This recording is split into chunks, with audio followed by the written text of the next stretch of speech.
Salut, tu es encore d'accord de faire avec moi ce temps de méditation et de prière? Alors je t'invite à bien te disposer, trouve le moment, trouve le lieu qui va vraiment t'aider. Qu'est-ce que c'est en fin de compte dans une journée, dans une semaine? Je ne connais pas ta régularité dans la prière, mais de se donner un 10-15 minutes de temps d'arrêt de prière. Le Seigneur, tu l'aimes comme moi, alors on va se disposer et tu sais que j'utilise toujours la parole de Dieu. J'essaie d'utiliser la parole du jour. Alors, on prend notre temps pour approfondir la parole de Dieu parce que la parole de Dieu, elle veut s'incarner à l'intérieur de nous. Alors, ça vaut vraiment la peine. Alors, prends le temps avec moi, puis je vais t'accompagner dans tout ça. Bonjour, aujourd'hui nous faisons la méditation du dimanche 13 novembre. Dans la première partie, vous le savez, on essaie toujours de comprendre le texte. Alors je vous partage justement cette lecture de la deuxième lettre apôtre de Saint Paul apôtre aux Thessaloniciens. Vous savez bien, vous, ce qu'il faut faire pour nous imiter. Nous n'avons pas vécu parmi vous de façon désordonnée. Et le pain que nous avons mangé, nous ne l'avons pas reçu gratuitement. Au contraire, dans la peine et la fatigue, nuit et jour, nous avons travaillé pour n'être à la charge d'aucun d'entre vous. Bien sûr, nous avons le droit d'être à charge, mais nous avons voulu être pour vous un modèle à imiter. Et quand nous étions chez vous, nous vous donnions cet ordre. Si quelqu'un ne veut pas travailler, qu'il ne mange pas non plus. Or, nous apprenons que certains d'entre vous mènent une vie déréglée, affairée sans rien faire. À ceux-là, nous adressons dans le Seigneur Jésus-Christ cet ordre et cet appel, qu'ils travaillent dans le calme pour manger le pain qu'ils auront gagné. Alors là, on vient d'écouter pour la première fois ce texte. Alors, on essaie de s'interroger. Comprendre, c'est ça, s'interroger. Pourquoi Saint Paul parle aux gens que c'est important de travailler? C'est-tu parce qu'il n'y avait pas d'assurance chômage dans ce temps-là? Je vais tout simplement vous dire que beaucoup de chrétiens, de chrétiennes attendaient la fin du monde. Alors, les gens se disaient, on n'a pas besoin de travailler, la fin du monde va arriver, on ne travaillera pas pour rien. Alors, je veux que vous arrêtiez sur d'autres bouts de ce texte pour justement essayer de comprendre les mots, les expressions et pourquoi Saint Paul dit tout cela. Alors, prenons quelques instants de silence.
Nous allons maintenant réécouter notre lecture de Saint Paul aux Thessaloniciens. Et cette fois-ci, on va approfondir, donc se laisser rejoindre par 2, 3, 4 éléments. Vous savez bien, vous, ce qu'il faut faire pour nous imiter. Nous n'avons pas vécu parmi vous de façon désordonnée, et le pain que nous avons mangé, nous ne l'avons pas reçu gratuitement. Au contraire, dans la peine et la fatigue, nuit et jour, nous avons travaillé pour n'être à la charge d'aucun d'entre vous. Bien sûr, nous avons le droit d'être à charge, mais nous avons voulu être pour vous un modèle à imiter. Et quand nous étions chez vous, nous vous donnions cet ordre. Si quelqu'un ne veut pas travailler, qu'il ne mange pas non plus. Or, nous apprenons que certains d'entre vous mènent une vie déréglée, affairée sans rien faire. À ceux-là, nous adressons dans le Seigneur Jésus-Christ cet ordre et cet appel, qu'ils travaillent dans le calme pour manger le pain qu'ils auront gagné. Continuons encore notre réflexion à méditer sur cette deuxième lecture du texte.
Écoutons maintenant pour une troisième fois ce texte.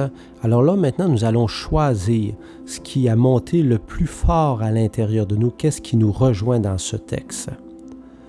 Vous savez bien, vous, ce qu'il faut faire pour nous imiter. Nous n'avons pas vécu parmi vous de façon désordonnée. Et le pain que nous avons mangé, nous ne l'avons pas reçu gratuitement. Au contraire, dans la peine et la fatigue, nuit et jour, nous avons travaillé pour n'être à la charge d'aucun d'entre vous. Bien sûr, nous avons le droit d'être à charge, mais nous avons voulu être pour vous un modèle à imiter. Et quand nous étions chez vous, nous vous donnions cet ordre. Si quelqu'un ne veut pas travailler, qu'il ne mange pas non plus. Or, nous apprenons que certains d'entre vous mènent une vie déréglée, affairée sans rien faire. À ceux-là, nous adressons dans le Seigneur Jésus-Christ cet ordre et cet appel, qu'ils travaillent dans le calme pour manger le pain qu'ils auront gagné.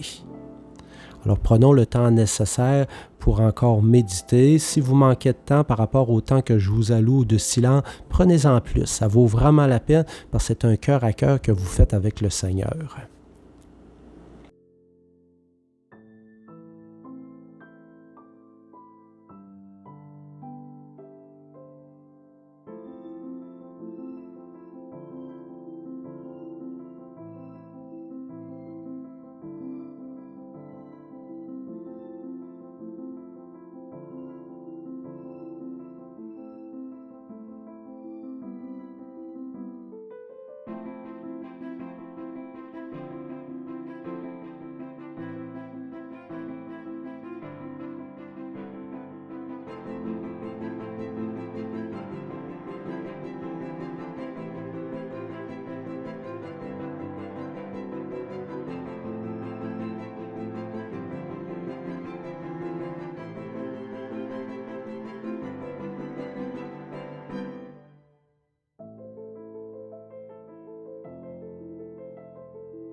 Merci Seigneur de venir nous bénir au nom du Père, du Fils et du Saint-Esprit. Amen.